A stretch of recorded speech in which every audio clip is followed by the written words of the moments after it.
There are forests in West Africa where the trees grow so thick that sunlight touches the ground only in fragments. In some villages, elders still warn children, never answer when the forest calls your name. Because in certain traditions, a name is not just a sound, it is power. Among several West African cultures, a person's true name is believed to hold spiritual weight. To know it is to hold influence over the soul itself. And there is a story, told quietly, about something that lives beyond the tree line.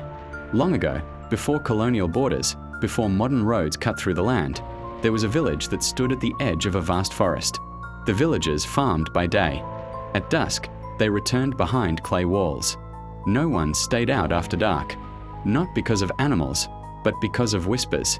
At first, it was only hunters who reported it.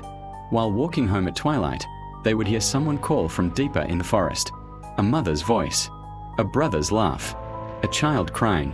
The sound was always familiar, always intimate. But when they turned toward it, the voice would move further in, leading them, pulling them. Those who followed rarely returned.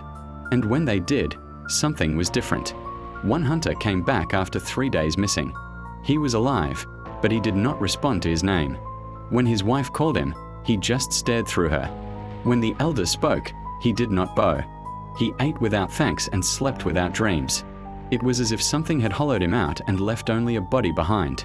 The village diviner was summoned, an old woman whose face bore the scars of ritual markings and time.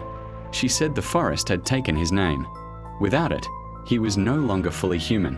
In many West African belief systems, the soul is layered. There is the body, there is the breath, and there is the inner essence, sometimes called the shadow soul. If something steals that essence, the body remains, but the spirit is gone. The diviner warned the village. The forest spirit was growing bold. It no longer waited for wanderers.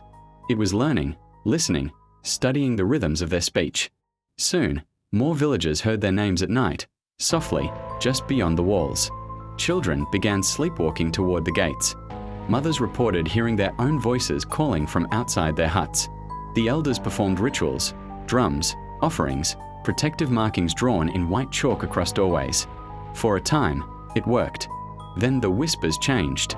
They no longer just called names. They sang them, perfectly, in the exact tone of the person who owned them. One night, a young boy slipped beyond the walls. His sister woke to the sound of her own voice calling his name from outside. She froze because she had not spoken. By morning, the boy was gone. No tracks, no signs of struggle, just silence. The elders made a decision. They would enter the forest together. Drummers, warriors, the diviner. They painted their faces with ash and carried iron blades, iron being sacred in many West African traditions, believed to repel spirits. As they moved deeper, the forest grew unnaturally quiet. No birds, no insects, only breathing.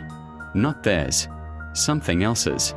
Then the whispers began, not from one direction, but from all of them, calling each warrior by name, perfectly, mockingly. The diviner shouted for them not to answer, but one man did. Just a single word. What?